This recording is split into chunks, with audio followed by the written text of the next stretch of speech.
Hello everyone. आप सभी का द पीएससी प्रिपरेशन पे स्वागत है। आज हम 30 सितंबर 2025 से बनने वाले सभी करंट अफेयर को कवर करेंगे। उससे पहले हम लास्ट क्लास का रिवीजन करेंगे। उससे पहले मैं बताना चाहती हूँ कि पिछले 2-3 दिनों से मैं जिस एरिया में रहती हूँ वहाँ कुछ हिंसा प्रदर्शन के कारण गवर्नमेंट द्वारा 2-3 दिन के लिए इंटरनेट सेवा बंद कर दी गई थी, जिसके कारण वीडियो अपलोड नहीं हो पाया था। उनको मैं आगे वाली क्लास में कवर अप कर लूँगी। ठीक है? शुरू करते हैं हम लास्ट क्लास के रिवीजन से। लास्ट क्लास में हमने पढ़ा था पीएम नरेंद्र मोदी जी द्वारा किस टेलीकॉम कंपनी के 4G नेटवर्क को लॉन्च किया जाएगा? बीएसएनएल। ईरान में 4 न्यूक्लियर पावर प्लांट की स्थापना को लेकर किस देश के साथ समझौता हुआ है? रशिया। एशिया का सबसे बड़ा Okhla STP sewage treatment plant का उद्घाटन किसके द्वारा किया जाएगा? अमित शाह जी। केंद्र सरकार द्वारा किस नॉर्थ ईस्ट राज्य में अप्सा एक्ट 6 महीने के लिए बढ़ाया गया है? अरुणाचल प्रदेश, नागालैंड एंड मणिपुर। राष्ट्रपति द्रौपदी मुर्मू जी द्वारा किसे राष्ट्रीय भू विज्ञान समारोह में लाइफ टाइम अचीवमेंट अवार्ड 2025 से सम्मानित किया गया है? श्याम सुंदर रॉय को। भारतीय सेना और नौसेना द्वारा कौन सा संयुक्त अभ्यास किया जा रहा है? जल प्रहार। वर्ल्ड हाइड्रोजन इंडिया 2025 का उद्घाटन कहाँ किया जाएगा? दिल्ली में। किस देश द्वारा भारत के आधार कार्ड की तरह फ्री डिजिटल आईडी स्कीम को लागू किया जाएगा? ब्रिटेन। फीफा वर्ल्ड कप 2026 का आयोजन कितने देशों में किया जाएगा? 3 कंट्रीज में। America, Mexico, Canada. यूनेस्को ने 2025-26 के लिए भारत से किस स्थल को विश्व धरोहर स्थल में शामिल करने के लिए चुना गया है? सारनाथ, वाराणसी। ये थे लास्ट क्लास के रिवीजन। अब शुरू करते हैं हम आज की क्लास को। फर्स्ट क्वेश्चन है, एशिया कप 2025 का खिताब किसने जीता है? इंडिया ने पाकिस्तान को हराकर फाइनल मैच में पाकिस्तान को हराकर एशिया कप 2025 का खिताब जीता है। नेक्स्ट क्वेश्चन है, हाल ही में भारत और किस देश के बीच रेलवे लाइन बिछाई जाएगी? इसका सही आंसर है भूटान। इंडिया और भूटान के बीच जो है नई रेलवे लाइन बिछाई जाएगी। भूटान की लोकेशन आपके इंडिया के कंधे पे ही है और यहाँ पे आपका नेपाल आता है और बीच में सिक्किम, और सिक्किम जो है उसकी सीमा नेपाल और भूटान से लगती। तो इन दोनों के बीच में ही जो ये भूटान है, भूटान में इंडिया के द्वारा नई रेलवे लाइन बिछाई जाएगी। भारत ने पड़ोसी देश भूटान के लिए दक्षिण एशियाई क्षेत्र में अपनी सबसे बड़ी कनेक्टिविटी परियोजना की घोषणा की है और इसके तहत भूटान के 2 शहर जिसमें है गेलिफू और समतत्से को असम और बंगाल के 2 शहर कोकड़ाझाड़ और बनरहट से जोड़ने के लिए कुल 89 किलोमीटर लंबी 2 रेलवे लाइन बिछाई जाएगी और इस परियोजना की लागत जो है 4033 करोड़ रखी गई है, जिससे ये जो जितने भी आपकी माल ढुलाई और यात्रियों की आवाजाही में सुविधा होगी। नेक्स्ट क्वेश्चन है, भारतीय सेना द्वारा हाइफा दिवस कब मनाया जाता है? 23 सितंबर को। हाइफा की अगर लोकेशन कहें तो ये वर्ल्ड मैप में ये जो एरिया है ये आपका आता है इज़राइल। ठीक है, ये आपका इज़राइल है और इज़राइल में जो यहाँ पे ये जो लोकेशन है ये आपका ये हाइफा है। अब ये हाइफा दिवस जो इज़राइल में वो भारतीय सेना द्वारा क्यों मनाया जाता है, इसके पीछे एक इतिहास है। जो 23 सितंबर को है वो हाइफा दिवस के रूप में भारतीय सेना मनाती है और इसमें 3 भारतीय घुड़सवार रेजिमेंट मैसूर, हैदराबाद और जोधपुर लॉरेंस के बहादुर सैनिकों को श्रद्धांजलि देने के लिए भारतीय सेना हर साल 23 सितंबर को हाइफा दिवस के रूप में मनाती है। ठीक है, और इसका ये जो है ये इसलिए अभी लाइमलाइट में आया है ज़्यादा क्योंकि इज़राइली जो शहर है हाइफा, इसकी आज़ादी को लेके वहाँ के स्कूलों में जो बुक में पढ़ाया जाता है उसमें सुधार किया जा रहा है। इसमें क्या है कि जो किताबों में अभी तक ये पढ़ाया गया है कि हाइफा शहर को जो आज़ादी वो अंग्रेज़ों द्वारा दिलाई गई थी, जबकि ये कथन बिल्कुल गलत है और अंग्रेज़ों के द्वारा नहीं बल्कि भारतीय सैनिकों ने हाइफा शहर को ओटोमन शासन से आज़ाद करवाया था और ये अब वहाँ इज़राइल के सारे बुक में इस चीज़ को चेंज किया जाएगा और ये जो सेना के द्वारा ये हर साल मनाया जाता है पहले से ही। नेक्स्ट क्वेश्चन है, पीएम नरेंद्र मोदी जी द्वारा किस देश के प्रधानमंत्री कि आत्मकथा के भारतीय संस्करण इंडियन जो लैंग्वेज में जो लिखा जाएगा कि प्रस्तावना को लिखा जाएगा।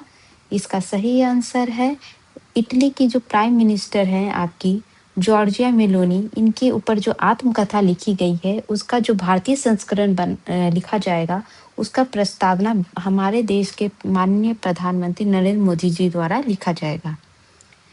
प्रधानमंत्री नरेंद्र मोदी जी द्वारा इटली के प्रधानमंत्री जो जॉर्जिया मेलोनी है, इनकी जो आत्मकथा है उसका नाम है, ये इम्पोर्टेंट है आपका, I am Giorgia my roots my principle के भारतीय संस्करण के लिए जो प्रस्तावना लिखी गई है वो भारतीय प्रधानमंत्री नरेंद्र मोदी जी द्वारा लिखा गया। और मोदी ने प्रस्तावना में कहा ये सिर्फ आत्मकथा नहीं है, ये उनके मन की बात है। और 7 अक्टूबर को रूपा पब्लिकेशन इस किताब को भारत में लॉन्च करेगी। इटली की अगर लोकेशन देखें तो इटली की लोकेशन यूरोप में ये जो कंट्री है ये आपकी इटली, और इटली इंडिया की तरह ही एग्रीकल्चरल कंट्री है। इटली की जो सीमा है वो मेडिटेरियन सी से लगती है। ठीक है, नेक्स्ट क्वेश्चन है किस संगठन द्वारा नया कमांड सेंटर निर्णय सहायता प्रणाली शुरू की गई है? इसका सही आंसर है बीएसएफ बॉर्डर सिक्योरिटी फोर्स द्वारा नया कमांड सेंटर निर्णय सहायता प्रणाली शुरू की गई है। पाकिस्तान और बांग्लादेश से लगती देश की सीमाओं की सुरक्षा में बल की क्षमता को बेहतर बनाने के लिए बीएसएफ मुख्यालय में एआई और भौगोलिक सूचना प्रणाली सुविधा से युक्त एक नया कमांड सेंटर और नियंत्रण प्रणाली शुरू की गई है, और इस सेंटर का नाम है निर्णय सहायता प्रणाली, डिसीजन हेल्पिंग सिस्टम, और ये सभी स्तरों पे कमांडरों की निर्णय लेने की क्षमता को बढ़ाएगा। नेक्स्ट क्वेश्चन है ग्लोबल इनोवेशन इंडेक्स 2025 में भारत की रैंकिंग क्या है? इसका सही आंसर है 38। अभी जो 2025-15 में जो इंडिया की रैंकिंग 81 थी और वहाँ से अब 2025 में इंडिया की रैंकिंग 38 हो गई है, तो ये काफ़ी लंबी जंप है इंडिया के द्वारा। ये अभी खबरों में इसलिए है क्योंकि जो नोबेल पुरस्कार विजेता जो है जापान के भौतिक विज्ञानी ताकी काजिता ने ग्लोबल इनोवेशन ये है आपके ताकी काजिता ने जीआईए में ग्लोबल इनोवेशन इंडेक्स में भारत की लगातार हो रही तरक्की की सराहना की है। और इनके द्वारा सोमवार को कहा गया कि पिछले दशक में मतलब 10 साल में भारत के जो ग्लोबल इनोवेशन इंडेक्स में लगातार सुधार मोदी सरकार के दृष्टिकोण और प्रयासों का परिणाम है। ग्लोबल इनोवेशन इंडेक्स की बात करें, ये 2007 में शुरू की गई थी, जिसका उद्देश्य दुनिया भर की अर्थव्यवस्था में नवाचार का व्यापक मूल्यांकन करना है। और अभी हाल ही में कुछ दिन पहले केंद्रीय गृह मंत्री अमित शाह ने ये एक कार्यक्रम में कहा था कि भारत अगले 3 वर्षों में अगले 3 इयर्स में जो है आपका इंडिया के जो टारगेट है कि ग्लोबल इनोवेशन इंडेक्स में जो ग्लोबल इनोवेशन इंडेक्स में इंडिया को टॉप 10 देशों में शामिल करना है। ठीक है, नेक्स्ट क्वेश्चन है केंद्र सरकार द्वारा आरबीआई का नया डिप्टी गवर्नर किसे नियुक्त किया गया है? इसका सही आंसर है शिरीष चंद्र मुर्मू। शिरीष चंद्र मुर्मू एम राजेश्वर के स्थान पर अक्टूबर माह से डिप्टी गवर्नर का पद ग्रहण करेंगे आरबीआई का। और अभी अगर आरबीआई के गवर्नर का पद अभी कौन कर रहे हैं, वो है उनका नाम है संजय मल्होत्रा। केंद्र सरकार ने शिरीष चंद्र मुर्मू को आरबीआई का नया डिप्टी गवर्नर नियुक्त किया गया है, और वो 8 अक्टूबर को समाप्त होने वाले जो राजेश्वर जी हैं, जो पहले इसकी पदभार संभाले हैं, उनकी जगह लेंगे। रोड और परिवहन मंत्रालय द्वारा किन वाहनों में ध्वनि वाहन चेतावनी प्रणाली अक्टूबर 2027 से अनिवार्य किया गया है? इसका सही आंसर है इलेक्ट्रिकल व्हीकल, जो जितनी भी गाड़ियां हैं उसमें ध्वनि वाहन चेतावनी प्रणाली, that is the acoustic vehicle alert system जो है, एवास जो है, 2027 से ये अनिवार्य कर दिया गया है। ये कंपलसरी है कि इलेक्ट्रिक व्हीकल जितने भी हैं उनमें ये सिस्टम लगाया जाएगा। अब ये सिस्टम क्या होता है कि सड़क परिवहन एवं राजमार्ग मंत्रालय ने सड़क सुरक्षा को ध्यान में रखते हुए 1 अक्टूबर 2027 से सभी इलेक्ट्रिकल कार, बसों और ट्रकों के लिए ध्वनि वाहन चेतावनी प्रणाली एवाज सिस्टम अनिवार्य कर दिया गया है। और ये अब ये अक्टूबर 2026 के बाद जितने भी इलेक्ट्रिकल व्हीकल और जो माल वाहन गाड़ियां, ये सभी में ये एवीएस सिस्टम ये जरूरी कंपलसरी कर दिया गया है। और एवीएस जो है ये एक तरीके की सुरक्षा सुविधा जो पैदल चलने वाले जो लोग होते हैं उनको ईवी की उपस्थिति के बारे में सचेत करने के लिए एक जो है वो आर्टिफिशियल जो है साउंड उत्सर्जित करता है। बेसिकली क्या है कि जो इलेक्ट्रिक कारें होती हैं वो इलेक्ट्रिक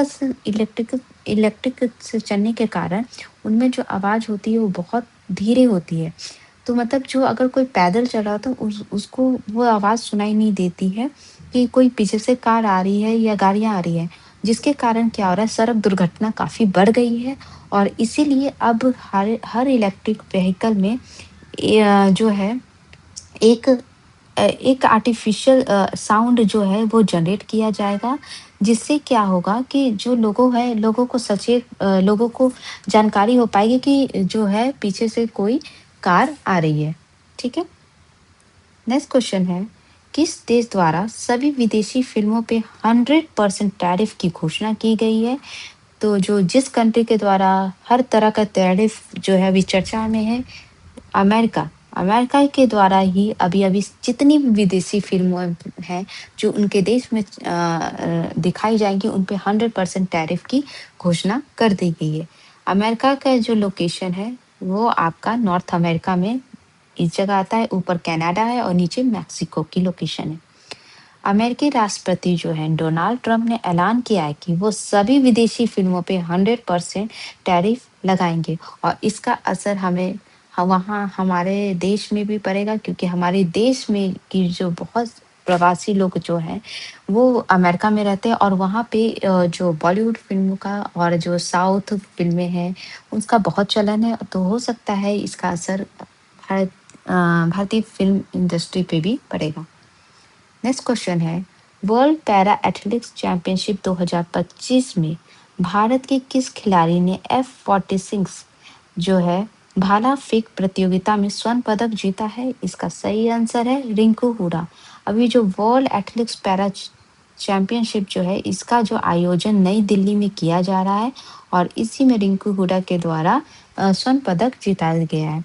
विश्व पैरा एथलेटिक्स चैंपियनशिप के जो सोमवार को भारत के रिंकू हुडा ने हम वतन सुंदर सिंह को हराकर F46 भाला फेंक प्रतियोगिता में 66.37 मीटर के थ्रो के साथ स्वर्ण पदक जीता है।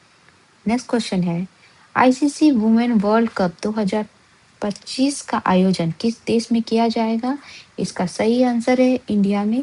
इंडिया में बेंगलुरु, गुवाहाटी, इंदौर, विशाखापट्टनम इन जगह पे किया जाएगा। इसके अलावा श्रीलंका में भी इसका आयोजन किया जाएगा। इसकी डिटेल ये है कि जो इंडिया में जो है 12 साल बाद ये इस तरह का आईसीसी वुमेन वर्ल्ड कप हो रहा है और जो ये इंडिया में ही आयोजन किया जाएगा, लेकिन श्रीलंका में 11 राउंड खेले जाएंगे, जिसमें पाकिस्तान के साथ जो 7 लीग मैच है, क्योंकि पाकिस्तानी क्रिकेट टीम इंडिया नहीं आती है, तो इसलिए जो भी मैच होंगे जो पाकिस्तान और इंडिया और दूसरे कंट्रियों के बीच होगी वो श्रीलंका में खेले जाएंगे और अगर पाकिस्तान सेमीफाइनल या फाइनल में पहुंचता है तो वो भी श्रीलंका में खेला जाएगा। नेक्स्ट क्वेश्चन है, इसरो की किस सैटेलाइट के 10 ईयर कंप्लीट हुए हैं? इसका सही आंसर है एस्ट्रोसैट। एस्ट्रोसैट इसरो के द्वारा 10 साल पहले लॉन्च किया गया था और उसका अभी 10 ईयर कंप्लीट हुए हैं। इसरो ने बताया कि जो एस्ट्रोसैट ये भारत का पहला बहु तरंग दैर्घ्य खगोल विज्ञान उपग्रह था। इसने अपने 10 ईयर कंप्लीट कर लिए हैं और ये जो है 28 सितंबर 2025 को आंध्र प्रदेश के श्री हरिकोटा सतीश धवन अंतरिक्ष केंद्र से PSLV C-30 के द्वारा रॉकेट से ये लॉन्च किया गया था और एस्ट्रोसैट के द्वारा इन 3 ईयर में काफ़ी जो खोज किए गए थे, जिसमें से पहला है आपका 9 अरब लाइट ईयर दूर एक अल्ट्रा वायलेट फोटोन का पता लगाया गया था। इसके अलावा बहुत तेज़ी से घूमने वाला ब्लैक होल की खोज की गई थी। तो ये जो है इसका 10 साल अभी पूरा हो गया है। तो ये थे आज के important current affair. I hope आपको क्लास अच्छी लगी हो। तो अच्छी लगी तो प्लीज़ लाइक, सब्सक्राइब ज़रूर करिएगा।